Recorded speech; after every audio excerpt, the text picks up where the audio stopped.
Hey everyone, my name is Rob. Welcome to my YouTube channel called The Movie Vault. Let's do a Q&A.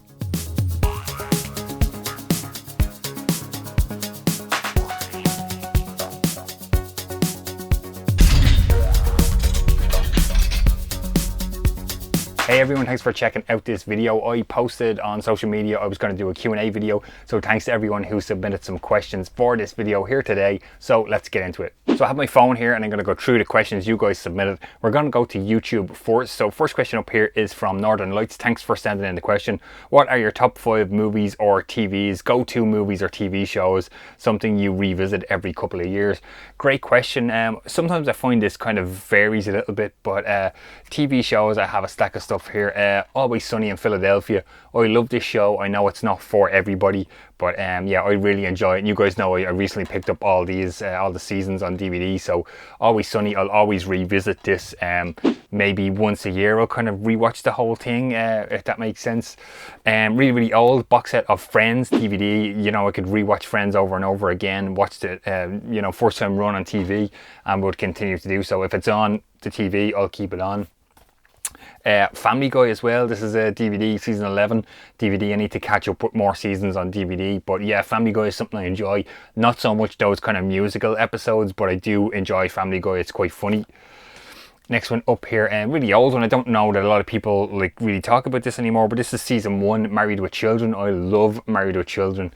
It was always on TV when I was younger. Christina Applegate is brilliant. Sort of fell in love with her when this was on. Al Bundy, hilarious. Peggy Bundy, Bud Bundy, yeah, just great stuff. Married with Children is a good series I would watch again. And last but not least, this is first season all DVD box set, Simpsons. You know, once again, Simpsons is on TV since I was a kid and wouldn't turn it off if it was on there. In terms of movies, I kind of feel my movie list kind of changes every now and again, but these 5 would generally be on there most of the time. High Fidelity, John Cusack, big fan of Cusack, and I love this movie, High Fidelity. Really recommend checking this one out if you've never seen it. My favourite movie, Brandon Lee, The Crow. I would always watch this at least once a year. Batman 89, once again, can't say much more, you know, would revisit this over and over. Ghostbusters. Big fan of Ghostbusters when I was a kid, would revisit this every year. And of course, big fan of Carpenter, so Halloween 78 I would revisit over and over as well. Next question up here is from film blogger Sam. Thanks for sending in the question, Sam. If you could interview one person on your channel, who would it be, alive or dead? I've got to go with the master, John Carpenter. You guys know I'm a big fan of John Carpenter, so yeah, I would love to interview John Carpenter here on the channel. Next question up here is from David James. Thanks for sending in your question, David. What is your favourite interpretation of Charles Dickens' classic A Christmas Carol? I wouldn't watch a lot of these movies. Muppet Christmas Carol when I was a kid, but the one that would kind of stick mostly with me, and I actually don't have it on physical media, I still need to add it to the collection, is Scrooged with Bill Murray. I love that movie, hilarious, big fan of Bill Murray as well. It's always on TV every Christmas, as it was this year as well, so I would always just catch it on TV, but one I need to add to the collection on physical media. Next question up here is from CF Billy. Thanks for sending in your question. He says he doesn't know if it's an important question, but what are my favourite silent movies? Thanks for sending in a question. Yes, I don't have a lot of experience with silent movies, but I will tell you the first one I watched and I really kind of stuck with me was The Man Who Laughs from 1928. This is a Flicker Alley dual format Blu-ray and DVD release here. Fantastic. Conrad Veidt here. You guys may know this as the kind of the inspiration or the look for Joker with Batman, which is really cool. Directed by Paul Lenny, and yeah, really interesting movie. First silent movie I watched, and really kind of stuck with me, so I recommend checking this one out if you haven't seen it, The Man Who Laughs. Okay, so we're going to hit Facebook now for the next batch of questions. Next question is sent in by my sister. She wants to know what my favourite Christmas film is. No horror films allowed. So I have to go with the king of comedy when I was a kid, Chevy Chase. This is National Lampoon's Christmas Vacation. I guess in the States it's called Holiday Vacation, something like that. It's a different title than over here, but 1989 I was 6. This is always on TV at Christmas. Hilarious stuff, and you can't beat Chevy Chase. Next question is sent in by Leah. Thanks, Leah, for sending in your question. She wants to know my favourite projector that I've worked with. So if you're new to the channel, you're not aware, I work or have worked as a cinema projectionist for many, many years now. I currently still work in cinema. Favourite projector I've worked with would probably go back to the first projector that I was trained on as a projectionist. Cinemacanica Victoria 5 is the full title, Vic 5 for short. 35mm projectors, they're brilliant. You know, I kind of knew that projector inside out from the kind of maintenance and stuff. We would take those machines apart, you know, every week, every month to do maintenance on them. Really sturdy, good, solid projector. Cinemacanica, they're made in Italy, Italian projectors. They would be my favourite projectors that I've worked on so far. Next question comes in from Chris. Thanks for sending in your question, Chris. Have your film habits changed since lockdown? Could be in terms of what you watch or when. Great question, Chris. Yes, so this is Stephen's Day or Boxing Day to some of you guys outside of Ireland, the day I'm filming this video. So we are currently back in a lockdown again here.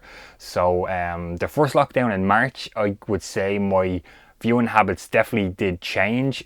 Chris, I was watching probably 3 movies a day at one point. I kind of done that for about a week, and then I kind of got sort of saturated with film, if that makes sense, and I would jump to like a TV show. I like binge watching TV shows, so I kind of watch a season or two and then maybe jump back to movies. But definitely kind of lockdown did influence how much I watched, because, you know, obviously I'm not in work, so I have a lot more free time to kind of sit around and watch stuff. And yeah, we're back in lockdown again. You guys will see the next video here on my channel is going to be the end of month haul. Now, I didn't do an end of month haul for November just because I only got like about 3 box sets.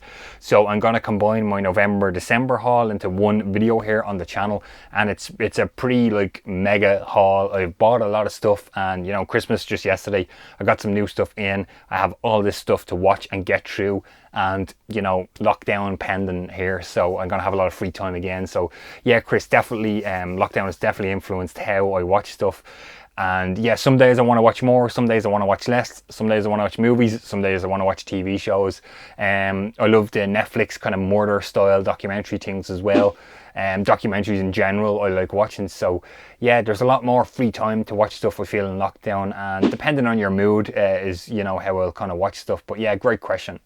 Next question up here is from Vanessa, and she asks, is there a particular film you're ashamed to admit you like? Great question, Vanessa. Thanks for sending it in. I'm not too sure. I have a movie picked out here, and I guess I don't know. I've never mentioned it on the channel here before, but way back in the kind of like the mid to late 90s, I was a big fan of Alicia Silverstone. She was huge at the time. And I have Clueless, the whatever edition here on DVD. So I don't know if that's kind of a shameless, like, you know, an ashamed choice here in my collection. But yeah, I was a big fan of Alicia Silverstone, and I really liked Clueless. So hopefully that answers your question. Last question up here for this video was sent in by Barry, aka Wolfman's Got Nerds. Do check out Barry's channel if you haven't. And he said, Rob, I have a question. Do you think 8K will have a place in physical media when it becomes the new norm? That's a great question, Barry. And I kind of gave this a bit of thought because I have done a video here on the channel. You guys probably have seen it. I will link up in this top corner if you haven't, where I talk about and explain the 4K restoration process and stuff like that. So I know there are 8K TVs out there at the moment, and as far as I'm aware, the only movie I have here in my collection that was mastered or restored in 8K is 2001: A Space Odyssey out of this Kubrick collection box set, if anybody's familiar with this set. I spoke about 2001 in a recent watch list video. So 2001 in this set is a 4K disc. The movie has been restored and remastered at an 8K digital intermediate, which they've kind of, you know, downscaled for 4K, the 4K disc in this box set.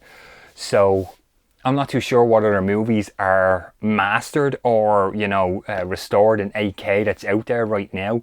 I have heard some people talking about buying these 8K TVs and their 4K movies look brilliant in 8K. And, you know, the simple fact, the issue I have with that is you have a 4K disc and you're playing it on a 4K player. Your 8K TV, as far as I'm aware, your TV doesn't upscale the player would upscale. So people are kind of talking about seeing 4K discs in 8K, and that's just not possible. You're still going to see it in 4K as far as I'm concerned. Does 8K have a place in the physical media world going forward? I'm not too sure. It's a really great question, Barry. It's interesting, but what I would say is, I think I spoke about it before in a video. You guys know I work in the DVD shop in work as well, and unfortunately, like right now, and even in a more general kind of terms, 4K has the smallest market share in physical media. Blu-ray is second, and DVD is still first, which kind of like surprises a lot of people when I talk about that these days.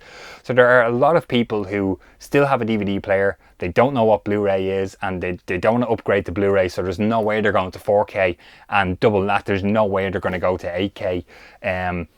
Would it have a place in physical media? I'm not too sure. That's interesting. Can they make discs that can hold 8K's worth of data, or, you know, on a disc? Streaming, is there broadband speeds and stuff, you know, quick enough for 8K streaming? I'm not too sure. I've never streamed 4K. I'm not a big streamer here. You know, you guys know I love the physical media stuff. And there's something about having the physical movie that's just way more important to me than streaming. So yeah, I'm not too sure about that. It's definitely an interesting question, Barry, and thanks for sending it in. I'd like to know what you guys know about that 8K stuff. It's quite interesting. But yeah, that kind of does it for this first episode of Q&A. If you have any more questions you'd like to send in, drop them in the comments below on this video, and when there's enough, I will do another Q&A video here on the channel. Thanks for checking it out. If you like it, please give it a thumbs up. Don't forget to subscribe to the channel, and if you wouldn't mind, consider hitting that little bell to get notified every time I post a new video. If you want to support the Movie Vault in other ways, do check out my Patreon account and my t-shirt store in the description below. And that's going to do it for this video, guys. Thanks for watching. I really appreciate it. Stay safe, and I'll talk to you on the next one.